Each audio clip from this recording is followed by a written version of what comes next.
वज़ीर आला साहब ये चाहते हैं कि अगर मैंने पीपल्स पार्टी की हिमायत लेनी है और सपोर्ट मुझे रहे और मैं वज़ीर आला बरकरार रहूँ, तो फिर अली मदद जतक का मेरे साथ होना लाज़मी है, क्योंकि सादिक उमरानी जो उनका, क्योंकि ज़्यादातर पार्टी तो उस पे ट्रस्ट करेगी जो उनको पुराना होगा।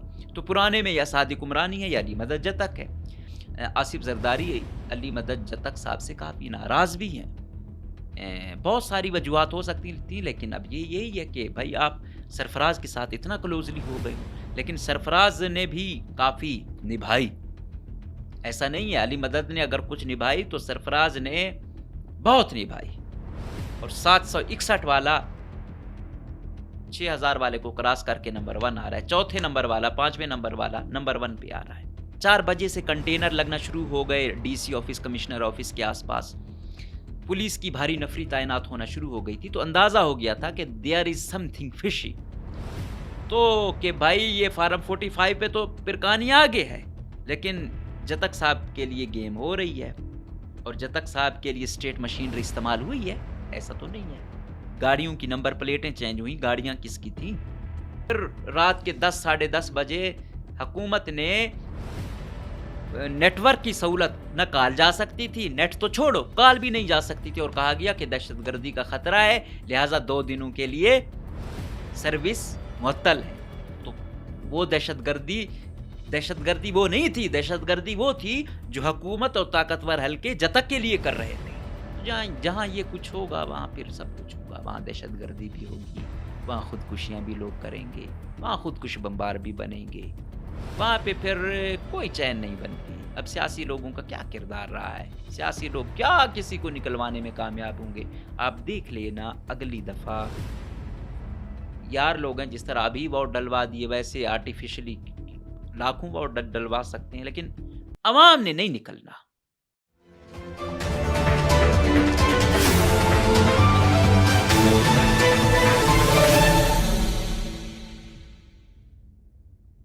बिस्मिल्लाहिर्रहमानिर्रहीम, अस्सलाम वालेकुम। मुझे कहते हैं मकबूल अहमद। आज हम बात करेंगे कि 5 जनवरी 2025 जो ज़िमनी इलेक्शन हुए 15 पोलिंग स्टेशंस में, किसी दूर दराज इलाके में नहीं बल्कि बलूचिस्तान के दारुल हुकूमत क्वेटा में PB45 पर। यहाँ पे ये इल्ज़ाम लगाया गया था कि पीपल्स पार्टी के जो पुराने कारकुन व रहनुमा बन चुके हैं हाजी अली मदद जतक साहब, उन्होंने धांधली की है। और ये कोर्ट में केस गया, फिर 15 पोलिंग स्टेशन में आया कि यहाँ यहाँ इनके ये वोट बन रहे थे और इन 15 पोलिंग स्टेशंस पे इनका ऐसा छक्का लगा कि ये नंबर 1 आ गए। अगर हम बात करें कि पहले क्या रेशो थी, फिर अब वाली रेशो क्या है, तो आपको अंदाज़ा हो जाएगा। जो पहले वाले इलेक्शन थे फरवरी 2024 वाले, उसमें अली मदद जतक साहब जो विनर डिक्लेयर किए गए थे, पाकिस्तान पीपल्स पार्टी से इनका ताल्लुक है, 5671। जो दूसरे रनर अप थे मीर मोहम्मद उस्मान पिरकानी साहब, उनके 4346 वोट थे, JUIF से उनका ताल्लुक था। इसी तरह नसरुल्लाह खान बड़ेज साहब या नसरुल्लाह ज़हरे साहब जो हैं, उनके वोट थे 2717। और पश्तूनख्वा नेशनल अवामी पार्टी यानी खुशहाल खान ग्रुप से इनका ताल्लुक था, ये तीसरे नंबर पर थे। अब क्या हुआ, अब जो इलेक्शन हुए हैं इसमें जो विनर डिक्लेयर किया गया अली मदद जतक साहब को दोबारा, जो कि वो भी हैरान थे कि यार ये कैसे हो रहा है, लेकिन जब कुव्वतें आपके लिए काम करना शुरू कर देती हैं फिर ये सब कुछ हो जाता है और फिर रातों रात ये हो जाता है। अब इस पर अगर मैं हालिया आपको बता दूं कि कितनी बड़ी गेम हुई और कैसे रातों रात दोबारा फार्म 45 और 47 का अमली सबूत, ज़्यादा दूर नहीं, जो पहले कुछ था कि यार थोड़ी बहुत ताकतवर हलकों ने या दूसरों ने कोई सबक सीखा होगा, लेकिन नहीं, कुछ भी नहीं हुआ। उल्टा बड़े ज़ोरावर तरीके से वो दोबारा आ गए और 15 पोलिंग स्टेशंस में भी उन्होंने दिखा दिया कि हम जो चाहेंगे वो करेंगे, कोई मैटर नहीं करता। इसमें उन्होंने एक बड़ी वारदात जो की है, वो ये है कि अली मदद साहब को इस दफ़ा उन्होंने 6,883 वोट दिलवाए। ये JUIF का भी इल्ज़ाम है कि इनके लिए गेम हुई। इस तरह इसमें जो उस्मान पिरकानी साहब जिन्होंने नंबर 1 पे आना था वो तीसरे नंबर पर चले गए। 3,731 वोट उनको हो गए, उल्टा जो 4,000 समथिंग थे उससे भी कम हो गए। नसरुल्लाह खान बड़े साहब, वही नसरुल्लाह ज़हरे साहब, इनके 4,122 वोट हैं। मतलब दूसरे पर इनको रखा और उनको तीसरे पर ले गए। और उस्मान पिरकानी साहब ने जो अपने फार्म 45 ले आए, उनके मुताबिक जो उन्होंने बताया या वो देख रहे हैं कि यार ये वोट थे। अब क्या है, 15 पोलिंग स्टेशंस में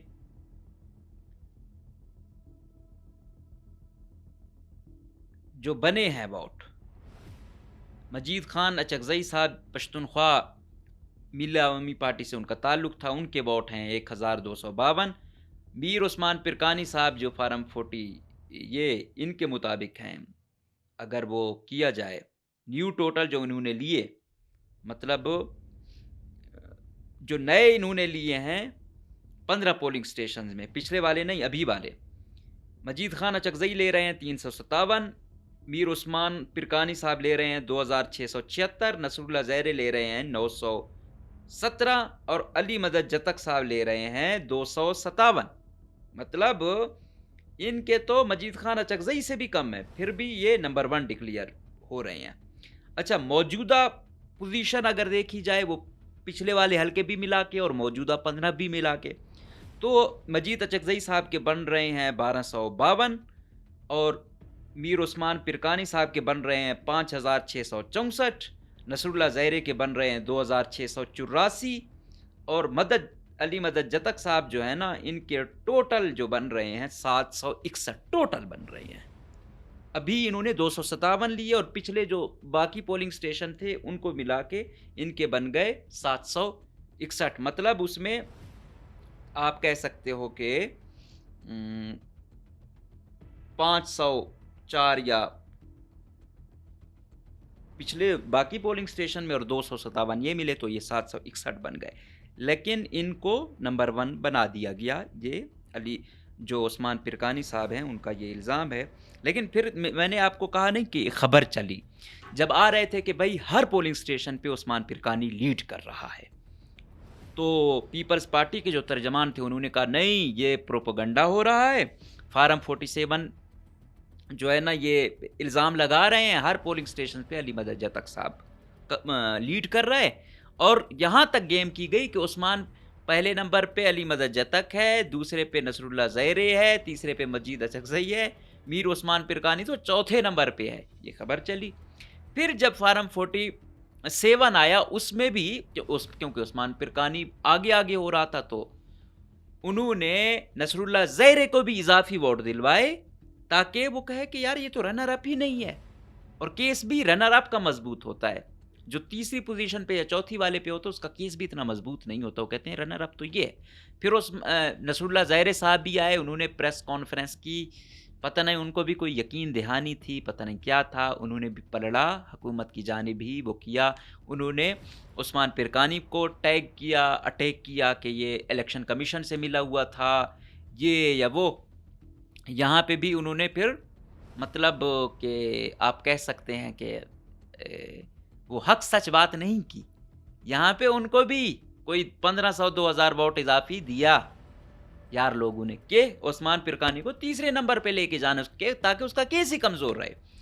अच्छा, जब ये चीज़ चल रही थी, ये खातून है आई, जब ये बनी थी एसी, बड़ा इनको अप्रिशिएट किया गया कि भाई खातून है, मिनॉरिटी से ताल्लुक़ है इनका, और बड़े कठिन दौर से ये आई हैं और वो वहाँ पहुँची हुई थी अमले के साथ। तो बड़ा वो भी हुआ कि आई हुई हैं, वोट दे रही हैं, फ़िलाँ। तो कामरान मुर्तज़ा साहब ने बड़ा टैग किया कि ये जाली, इन्होंने एक पोलिंग स्टेशन को जो है ना टारगेट किया हुआ था कि यहाँ हम धांधली करेंगे। और वो खातून जो असिस्टेंट कमिश्नर थी सरियाब वाली, वो आई, उन्होंने ये किया, तो उधर एक वीडियो भी सर्कुलेट कर रही है कि भाई आपका तुक क्या बनता है, आप अंदर गई हैं और इतनी देर तक रही हैं। तो बहरहाल यही है कि ब्यूरोक्रेट देख लें, इंसान जब कोई पढ़ता है लिखता है ना तो हमें भी बड़ा वो होता है, लेकिन हम देखते हैं कि हक क्या है, सच क्या है, कुछ ज़मीर भी होता है। अब मिनॉरिटी से ये आई हैं, हमारे कितना इनको अप्रिशिएट किया गया, कितना, तो कम से कम मैं देख रहा था कि एक आरओ थे यहाँ पे, आदिल बाज़ई वाला केस जब वो हो रहा था, तो उसने कहा कि यार मेरी तबीयत ठीक नहीं है, ये भी बाज़मीर लोगों का होता है कि यार मैं इतना मजबूत नहीं हूँ, मैं ताकतवर हल्कूँ या हुकूमत के सामने खड़ा हो जाऊँ, मैं उस मशीनरी का हिस्सा हूँ, लेकिन मैं साइड लाइन तो हो सकता हूँ ना। लेकिन हम वो भी नहीं करते। आज मैं चाहूँ, ज़ाहिर बात है, हर वो कहता है कि भाई कसीदे गाए जाएँ, तो मैं भी कसीदे गा सकता हूँ। हुकूमत को टारगेट करना, ताकतवर हलकों को टारगेट करना बहुत मुश्किल काम होता है। तकलीफ़ों को जो है ना वेलकम करने वाली बात होती है, लेकिन कुछ ज़मीर भी तो होता है ना। हम कहते हैं कि यार ऐसा नहीं होता। इस हद तक तो कमज़ोर ना पड़ो ना आप लोग कि एक बंदे का जायज़ हक। अच्छा, उस्मान पिरकानी को अब समझ आ गई होगी। सिराज रेसानी का जो अफसोसनाक वाक़या हुआ, जिसमें वो भी मारे गए और कितनी सैकड़ों की तादाद में लोग मारे गए, ज़्यादातर पिरकानी थे। उस्मान पिरकानी ने ताकतवर हलकों का बहुत सारी जगहों पे साथ दिया था, मतलब इस पे था कि ये उनके साथ है। फिर हालिया सरियाब रोड पे बड़े काम भी करवाए जाम कमाल के दौर में, और उसका तेल का पता नहीं कौन कौन सा ऐसा कारोबार है, पैसा बहुत ठीक ठाक है। बाकी उसका वो रिश्तेदार जो है वो सादिक खान से भी बड़ा माना जाता है कि ये, आप बाकी लोग तो उनको स्मगलर कहते हैं, लेकिन बलूचिस्तान में बॉर्डर वाला काम है। अब अगर कोई नशा नहीं ला रहा, कोई और ऐसी जहरीली वो नहीं ला रहा, बाकी ला रहा है, तो उसको फिर आप कोई कारोबारी का नाम दे दें, जो भी नाम दे दें। बहरहाल पैसा तो इस बंदे के पास भी ठीक ठाक था, लेकिन इसकी गेम उस तरह नहीं हो पाई, और इसको ताकतवर हल्के सपोर्ट क्या करें, उल्टा उसको जायज़ हक नहीं दिलवाने दिया। अब इसमें एक और पैरा आता है कि हुकूमत क्यों चाह रही थी, ताकतवर हल्के या हुकूमत मिलके जतक को क्यों जितवाना चाहती थी। जतक मौजूदा वज़ीर आला बलूचिस्तान का बड़ा क्लोज़ है, और अली हसन ज़हरी वज़ारत आला का बड़ा ख्वाहिशमंद भी है, और कुद्दूस बिज़िंजो उसके पीछे है। अभी आपको नज़र आ रहा होगा कुद्दूस बिज़िंजो क्या शातिर माइंड है, कैसे अली हसन को बैक कर रहा है और वो वज़ीर आला के लिए ख़ुद को पेश कर रहा है। तो सादिक उमरानी का पलड़ा अली हसन की जानिब है। अब वज़ीर आला साहब ये चाहते हैं कि अगर मैंने पीपल्स पार्टी की हिमायत लेनी है और सपोर्ट मुझे रहे और मैं वज़ीर आला बरकरार रहूं, तो फिर अली मदद जतक का मेरे साथ होना लाजमी है, क्योंकि सादिक उमरानी जो उनका, क्योंकि ज़्यादातर पार्टी तो उस पर ट्रस्ट करेगी जो उनको पुराना होगा, तो पुराने में या सादिक उमरानी है या अली मदद जतक है। अभी सरफराज बुगटी के साथ क्लोज होने की वजह से जतक के लिए काफ़ी मुश्किलातें खड़ी हुई। अली हसन ने, ज़ाहिर बात है, जरदारी के क्लोज लिया। अली हसन आजकल बहुत ज़्यादा है, तो कहते हैं कि यहाँ तक कहा जाता है कि शायद आसिफ जरदारी अली मदद जतक साहब से काफ़ी नाराज़ भी हैं। बहुत सारी वजूहात हो सकती थी, लेकिन अब ये यही है कि भाई आप सरफराज के साथ इतना क्लोजली हो गए हो, लेकिन सरफराज ने भी काफ़ी निभाई। ऐसा नहीं है अली मदद ने अगर कुछ निभाई तो सरफराज ने बहुत निभाई, और 761 वाला 6000 वाले को क्रॉस करके नंबर 1 आ रहा है, चौथे नंबर वाला, 5वें नंबर वाला नंबर 1 पे आ रहा है। तो ये है सिचुएशन। तो अब हम क्या कहें इस बारे में कि यार 15 पोलिंग स्टेशन थे। ये चीज़ जब हुई तो जमीयत वाले आए। अच्छा, वो तो होना था, अंदाज़ा हो गया था, 4 बजे से कंटेनर लगना शुरू हो गए डीसी ऑफिस, कमिश्नर ऑफिस के आसपास। पुलिस की भारी नफरी तैनात होना शुरू हो गई थी, तो अंदाज़ा हो गया था कि देयर इज़ समथिंग फिशी। तो कि भाई ये फार्म 45 पे तो पिरकानी आगे है, लेकिन जतक साहब के लिए गेम हो रही है, और जतक साहब के लिए स्टेट मशीनरी इस्तेमाल हुई है, ऐसा तो नहीं है। गाड़ियों की नंबर प्लेटें चेंज हुई, गाड़ियाँ किसकी थीं। तो बहुत सारी बातें हैं जो अब फिर कभी बात करेंगे, लेकिन ये चीज़ें होती रहीं। फिर जब ये हुआ कि ये काम हो रहा है, फिर मौलाना वासे ने कहा कि जो लोग हैं आ जाएं, जमीयत वाले। यहाँ पे उन्होंने धरना भी बिठाया। फिर रात के 10 साढ़े 10 बजे हुकूमत ने नेटवर्क की सहूलत न कॉल जा सकती थी, नेट तो छोड़ो कॉल भी नहीं जा सकती थी, और कहा गया कि दहशतगर्दी का खतरा है, लिहाजा 2 दिनों के लिए सर्विस मुअत्तल है। तो वो दहशतगर्दी वो नहीं थी, दहशतगर्दी वो थी जो हुकूमत और ताकतवर हल्के जतक के लिए कर रहे थे। वो दहशतगर्दी थी। ये दहशतगर्दी वो थी जो जमहूरियत कुछ दहशतगर्दी थी, जो नंबर 1 वाले को नंबर 3 पर ले जाने वाली दहशतगर्दी थी। ये वो दहशतगर्दी थी। फिर यहाँ पे पता नहीं क्या हुआ। अब मौलाना वासे क्योंकि सूबाई अमीर हैं, वो एक बड़े नाम थे, वो मौजूद थे इस इलेक्शन में। कामरान मुर्तज़ा और उसकी जो वाइफ थी, उनका बड़ा कलीदी किरदार रहा। वो सुबह से बैठे रात तक थे। एक पोलिंग स्टेशन में इनकी जो थी बेगम साहिबा थी, एक में कामरान मुर्तज़ा साहब थे, और वो उन्होंने आवाज़ उठाई और गए भी। फिर इनको छोड़ा ही नहीं जा रहा था आरओ के पास, हालांकि ये उनका इख्तियार है कि उनके सामने गिनती हो, पता होना चाहिए, लेकिन नहीं, किसी को इनमें से किसी को नहीं छोड़ा जा रहा था। फिर क्या होता है कि मौलाना फजलुर रहमान से अप्रोच कराई जाती है। वो फिर कहते हैं, इसमें से फिर बख्त मोहम्मद काकड़ आता है, दुमड़ आता है, नूर मोहम्मद दुमड़ आता है, इधर से MPs जो हैं जमीयत वाले ये भी गए होते हैं। ये जाते हैं तो वो कहता है कि कामरान मुर्तज़ा साहब ये इल्ज़ाम लगाते हैं कि DC साहब ने उनको कहा मैं देख लूँगा ये वो। फिर कहते हैं कि DC ले भी गए इनको, तो चाय शाय इनको पिलाई। तो बाद में जब इनको निकाला, कहता है ये लगा हुआ है फार्म 47। तो इस तरीके से फार्म 47 मिला इनको, तो उसमें ये फिर दूसरे भी नहीं बल्कि तीसरे नंबर पे फेंके गए। तो जहाँ पे ये होगी, एक आखिरी उम्मीद होती थी कि जमहूरियत है, हम अपना लीडर चेंज कर सकेंगे, हम कुछ बेहतरी कर पाएंगे, ये जमहूरियत है। हम हर चीज़ दूसरों की कॉपी करते हैं। ये फार्म 47 वाला कल्चर पता नहीं हमने कहाँ से कॉपी किया है, इसका पता नहीं है। बहरहाल ज़ोरावर है। बलूचिस्तान में एक मरतबा फिर डंडा और धंधा चला है, और जहाँ ये चलता है ना, वहाँ पे नौजवान भी मायूस होता है। उस्मान पिरकानी की मैं देख रहा था कि वो फ्रस्ट्रेशन में वो कह रहा था कि कम से कम जलील और रुस्वा तो ना किया करो ना, आपने वो होना होता है, ऑक्शन ही होना है ना, तो फिर पहले से कर लें, ठीक है। लेकिन क्या कहें, ये सूरत हाल है, ये सूबा है, ये मॉडल जो अभी आए हैं ना, ओवरऑल एस्टेब्लिशमेंट का पूरे बलूचिस्तान पे तो था ही, अभी तो फुल टाइम फतह किया इन्होंने, अब पूरा पाकिस्तान भी फतह कर लिया। ये मॉडल पहले बलूचिस्तान में चलता था, अब बाकी पाकिस्तान ने भी देख लिया है। तो जहाँ ये कुछ होगा वहाँ फिर सब कुछ होगा। वहाँ दहशतगर्दी भी होगी, वहाँ ख़ुदकुशियाँ भी लोग करेंगे, वहाँ ख़ुदकुश बम्बार भी बनेंगे, वहाँ पे फिर कोई चैन नहीं बनती। अब सियासी लोगों का क्या किरदार रहा है, सियासी लोग क्या किसी को निकलवाने में कामयाब होंगे। आप देख लेना अगली दफ़ा यार लोग हैं, जिस तरह अभी वोट डलवा दिए वैसे आर्टिफिशियली लाखों वोट डलवा सकते हैं, लेकिन अवाम ने नहीं निकलना।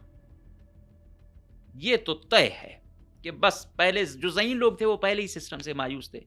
जो हमारे कुन जहन जैसे हमारे जैसे लोग थे, वो थोड़ा बहुत यकीन करते थे कि शायद सिस्टम में अगर अवाम बड़ी तादाद में निकलेगी कुछ होगा, तो नहीं होगा।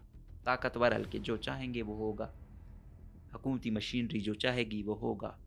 मैं और आप सिर्फ ये ड्रामे देखते रहेंगे, और जो बंदा बैसाखियों पर आएगा वो क्या सिस्टम ठीक करेगा, वो क्या दावे करेगा मैं आपके लिए कुछ करूँगा। जो वोट पे आता है उसे कुछ डर खौफ होता है कि यार इन लोगों ने वोट दिया, पूछते हैं। तो बहरहाल एक दफ़ा फिर बलूचिस्तान में बदतरीन इलेक्शन हुए, बदतरीन तरीके से रोंदा गया निज़ाम को, बदतरीन तरीके से अवामी मैंडेट को चुराया गया।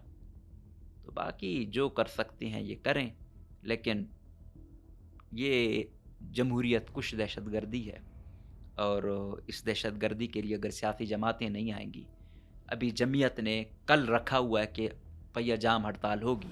अगर ये जमीयत अभी तक फार्म 47 ने उस तरीके से वो नोटिफिकेशन नहीं हुआ इलेक्शन कमीशन का अभी तक, जब मैं प्रोग्राम कर रहा हूँ, तो जमीयत जब इनका मैंडेट हो रहा था, जमीयत जैसी पावरफुल जमात, हुकूमत मजबूर हो गई थी कि उन्होंने सर्विस मुअत्तल कर दी। क्यों? इनकी स्ट्रीट पावर इतनी है, मौलाना वासी अगर उसकी अपनी सीट होती और वो हकीकी जीते हुए होते तो मैं देखता पूरा पाकिस्तान कैसे जाम करवाते। मौलाना फजलुर रहमान में ये पावर है, लेकिन उस्मान पिरकानी के लिए वो अपनी पावर यूज़ नहीं कर रहे। पता नहीं क्या समझौता था। अब 5 को इलेक्शन हुए, 6 को ये प्रेस कॉन्फ्रेंस कर रहे हैं, 8 को ये दे रहे हैं, तो आप खुद ही रिलैक्स कर रहे हो हुकूमत को। आपको पता है जब डंडे के जोर पे आपका मैंडेट चुराया गया है, तो आप डंडे के जोर पर अपना हक नहीं ले सकते हो। आप डंडे के जोर पे अपना जायज अपने कारकुनों को वो नहीं, कल आपके लिए कौन निकलेगा? ये हुआ कि यार आप वही नहीं कर सकते हो। अब कल पैजाम हड़ताल करके बस दोबारा एक वो कर देंगे, नाकाम हो गई या आज रात ही नोटिफिकेशन हो जाएगा, फिर क्या रह जाएगा? फिर यही ड्रामेबाजी, इस अदालत दूसरी अदालत, ये चलता रहेगा। बहरहाल ये निज़ाम है, इसमें अशराफिया है, वो निज़ाम को चलाती है। उस निज़ाम में अदालतें, इलेक्शन कमीशन, जमहूरियत, ये सिर्फ एक थिएटर है। बाकी हकीकी जमहूरियत, हकीकी ताकत, हकीकी वोटर वो कहीं और होते हैं और तमाम चीज़ें वहाँ से कंट्रोल हो रही हैं। बहरहाल बहुत अच्छा हो गया कि अब हम लोगों की आंखें खुल गईं कि इस मुल्क में इलेक्शन कैसे होते हैं, लीडर कैसे बनते हैं, मिनिस्टर कैसे बनते हैं, हुकूमत कैसे चलाई जाती है, अवाम के वोट की क्या वक़्त है, क्या इज़्ज़त है, वो तमाम चीज़ें रोंदी जा चुकी हैं और सिस्टम टोटली ताकतवर के हाथ में है। वो जैसे सिस्टम को नचाता है, ऐसे ही सिस्टम नाचना शुरू कर देता है। इजाज़त दीजिए, अल्लाह हाफ़िज़।